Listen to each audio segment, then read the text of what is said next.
俄罗斯要再次扩军了。就在本月初，根据俄媒体的报道，俄罗斯计划再新组建2个集团军，同时还将重建亚速海军区。好家伙，这又是要增加数万兵力啊！那么到底是怎么一回事呢？俄罗斯的计划真的能够顺利进行吗？接下来跟大兵一起来看一下。根据6月6号俄罗斯消息报的报道，根据俄国防部有关人士透露，未来将在西部战略方向组建一支新的空天军集团军。目前呢，还未确定这支新的集团军将隶属于莫斯科军区还是列宁格勒军区。组成方面呢，新集团军将由几个战斗集团、1个轰炸集团、1个陆军航空旅以及防空部队和无线电技术部队组成。其实早在6月初，俄军总参谋部组织动员总局的负责人叶夫根尼·布尔金斯基就曾证实，俄军今年将新建2个军区，并宣布建立2个集团军的计划。其中一个呢，就是这次的空军集团军，另一个则是诸兵种合成集团军。只不过当时他并未说具体将在哪个方向建立。此外，这次的报道内容还显示，俄军将重新建立亚速海军区，其中包括5个师和26个旅。而目前，俄第6空天军和防空集团军隶属于西部军区，该集团军包括了1个混编航空师、几个直升机团和1个陆军航空旅，同时该集团军立下还有2个防空师，配备了 S300 和 S400 远程防空系统。需要注意的是，俄第6集团军的责任区可以说是俄各集团军中最漫长的责任区之一了，覆盖了从卡累利阿到沃罗涅日的俄罗斯领土。而在这次重组计划公布之后呢，有俄军事专家分析称，未来将重组的第6集团军很可能将成为新筹建的空军集团军的基础。能够预料，在西部军区分为莫斯科和列宁格勒2个军区后，第6集团军的责任区将减半。所以，组建新部队最初所需的人员、军机以及防空导弹系统和雷达系统必不可少。未来，俄军工企业必须加紧工作了。其实近期呢，俄国防部已经不止一次加强西部战略方向的空中力量了。此前网上就有消息称，配备了苏25攻击机的一支强击航空部队，今年呢就将出现在这里，任务就是为战场上的俄军地面部队提供近距的空中支援。不过，俄罗斯的这次计划虽然很好，但是有些问题却很难解决，比如说新空军集团军的战机问题。作为目前世界上少数能研制5代机的国家，表面上呢，俄罗斯在军用航空领域似乎非常强大。但是呢，随着今年年初一张统计图的出现，俄军工航空业的实情被公之于众了。这张图中的内容呢，详细说明了俄罗斯从2008年到2022年，军工部门每年向俄军交付的各类固定翼喷气式战机的数量。首先，各位从图表中应该能够看出啊，近10几年中，俄军的战机交付量一直很不稳定。比如在2008年，俄军只收到了1架苏34战斗轰炸机，但在2014年却直接拿到了101架战机。而之后几年的时间里，俄军拿到的战机数量就开始逐年下降，在2019到2021年期间，基本维持在了每年20架左右。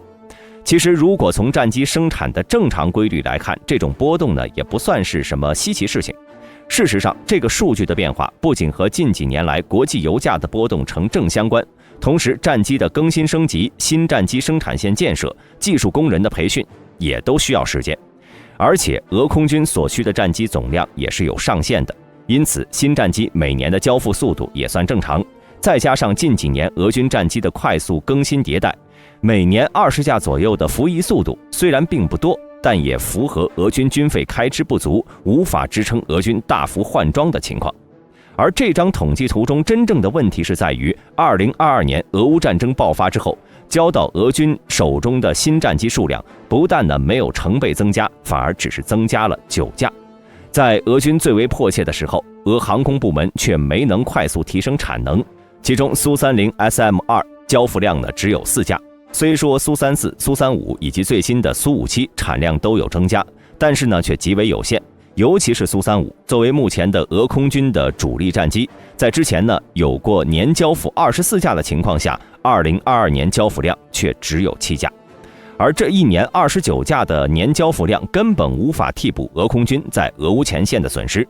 虽然说有关俄军在2022年到底损失了多少固定翼战机很难有一个确定的数字，但是按照国外媒体的统计，截止2022年12月下旬，仅是有图片为证的就达到了67架，想必也肯定存在无图片证明的损失。因此，俄军去年战机的补充速度还不到战损消耗速度的一半，间接证明了俄航空工业的战机产能已经下降到了一个非常严重的地步。而之所以出现这种情况，一方面呢是由于在俄乌开战前，俄罗斯的经济情况本就不佳，军费开支严重不足。要知道，在2021年，俄军全年军费只有659亿，根本无法支持俄空军大规模换装新战机。从统计图上，大家也能够看出来，俄军在2014年前后换装了一批新战机后，就一直在缓慢的换装。另一方面，则是由于在西方制裁因素的影响下，俄制战机已经很难在国际上拿到订单了。就连之前最喜欢俄制战机的印度，近期呢都开始寻求西方战机了。在此情况下，俄航空部门每年交付给海外的战机数比国内还少。就比如说，在2018年，缅甸向俄罗斯订购的6架苏30战机，截止至今也只交付了2架。再加上没有订单，国内的工厂呢就没办法开工，只能被迫关闭部分生产线，再次降低了战机的产能。现在到了真正需要产能的时候了，已经又回不到当年的水平了。因此，新空军集团军的战机来源将成为一个基本无解的难题了。总不能将其他集团军的战机调过来吧？而除了战机问题外呢，新集团军还面临着人员问题。首先，俄罗斯这次想要组建新集团军和军区，势必要再次进行征兵，不可能从其他战区或者部队中调遣，因为他们也有着各自的任务。而俄罗斯如果再次征兵的话，效果可能并不会很好。要知道，俄乌战争已经进行到现在，俄国内的反战情绪已经很高了。除了去年9月招募的30万士兵外，今年1月以来，俄罗斯已经共招募了15万多名的合同士兵，而这些士兵呢，都是为了填补战场前线的兵力缺口。如果为了组建2个集团军和亚速海军区，再次征召数万士兵的话，很可能就会出现和去年9月份一样的情况。当时，在俄总统普京向外宣布进行部分动员后，紧随而至的就是大量的反征兵抗议。甚至为了逃避被动员，俄国内的一些处于征召范围的男性开始想尽办法地逃离祖国，前往格鲁吉亚等邻国进行避难。其实就在普京宣布动员的第2天，就有大量的俄民众收拾行李离开俄罗斯。1周时间呢，就有数万俄民众涌向边境的拉尔斯检查站，造成了数十公里的交通拥堵。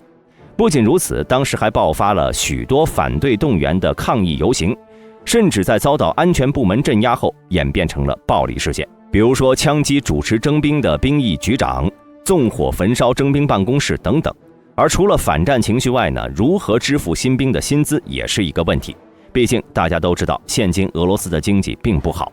此外呢，这次俄罗斯之所以选择重建亚速海军区，应该也是和黑海舰队的损失有关。首先，在苏联解体后，俄海军水面舰队顺理成章地继承了遗留下来的4大军舰，分别为基洛夫级核动力巡洋舰，满载排水量24000吨；光荣级巡洋舰，满载排水量11000吨，以及8000吨级的现代级和无畏级驱逐舰。而这4艘军舰当中呢，黑海舰队是有幸获得了光荣级，也就是沉没的莫斯科号。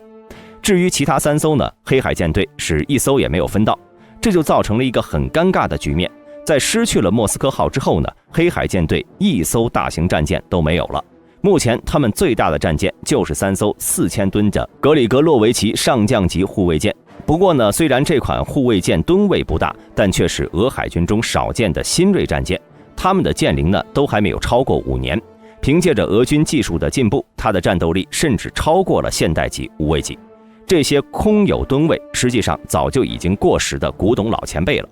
在黑海舰队失去莫斯科号之后，现役的3艘格里格洛维奇上将级护卫舰已经成为了黑海舰队的顶梁柱。武器系统方面，该级护卫舰为了满足不同的作战需求，采用了2种垂直发射器，分别为24单元的 3S90 型和8单元的 3S14 型，同时还有2座 AK630 近防炮，2座双联装的 DAT-53 型533毫米鱼雷发射管和1座12联装的 RBU6000 型火箭深水炸弹发射器。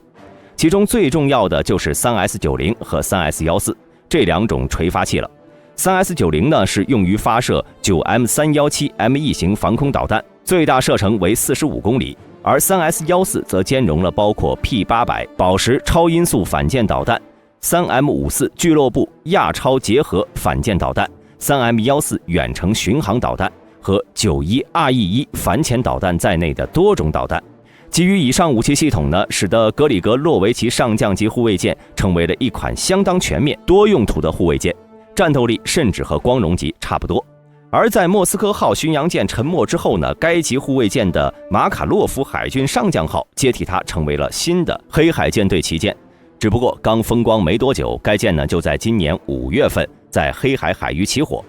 根据当时乌克兰军方的声称，马卡洛夫海军上将号是被乌克兰海王星导弹给击中的，也算是另类的子承父业了。紧接着在排除掉这3艘顶梁柱之后呢，黑海舰队剩余的战力就有点看不下去了。虽然目前该舰队立下呢还有2艘1135克里瓦克级护卫舰服役，但是就这2艘老古董，那可是上世纪80年代就服役的，除了能维持编制外呢，基本发挥不了太大作用。这样下来，黑海舰队剩下的最强战力就是2艘1239型暴风级和4艘21631型暴徒 M 级轻型护卫舰了。其中呢，1239型暴风级大家可能了解不多该级护卫舰是目前现役最大的气垫军舰，满载排水量达到了1050吨，最大航速超过50节。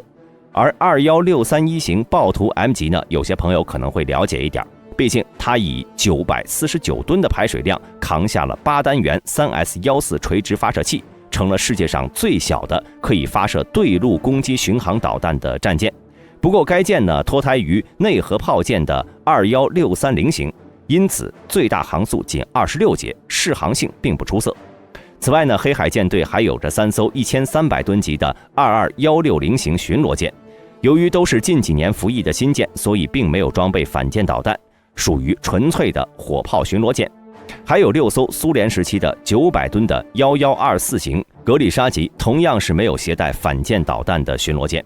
至于5艘1241型独蜘蛛级导弹艇，倒是装备了日制反舰导弹，但是排水量呢只有500吨，同样也是上世纪80年代的老家伙了，只能勉强算上一点战力。而黑海舰队的水下战力则相对好一些，主力是6艘636级华沙之歌型柴电潜艇。该级潜艇呢属于基洛级潜艇的最新改进型，能发射 3M54 反舰导弹、3M14 巡航导弹。只不过虽然继承了基洛级的优秀的静音能力，但只可惜没有装备 AIP 系统，在常规潜艇中算不上是有多先进了。综上所述大家应该就能看出来，目前黑海舰队总结起来就是3个字：又老又破又小。除了比较新的3艘格里格洛维奇上将级护卫舰呢和6艘636级华沙之歌型柴电潜艇，剩下的不是古董就是小船，要不然就是又老又小。虽然说拿来对付乌海军是已经够用了，但很明显无法应对来自北约的威胁，因此俄罗斯才打算重建亚速海军区。只不过该计划呢也面临着与空军集团军一样的问题，那就是舰队的军舰从哪里来，总不能把黑海舰队一分为二吧。总结来说，这次俄罗斯新建2个集团军和重启亚速海军区过程应该不会很顺利，无论是战机难题还是人员缺口，都不是一时半会儿能够解决的。那么大家认为俄罗斯这次重建计划能否顺利进行？欢迎在评论区内留言讨论。如果视频中有出错的地方，也欢迎各位指正。今天的视频到此结束，喜欢的朋友请点赞关注，咱们下期再见。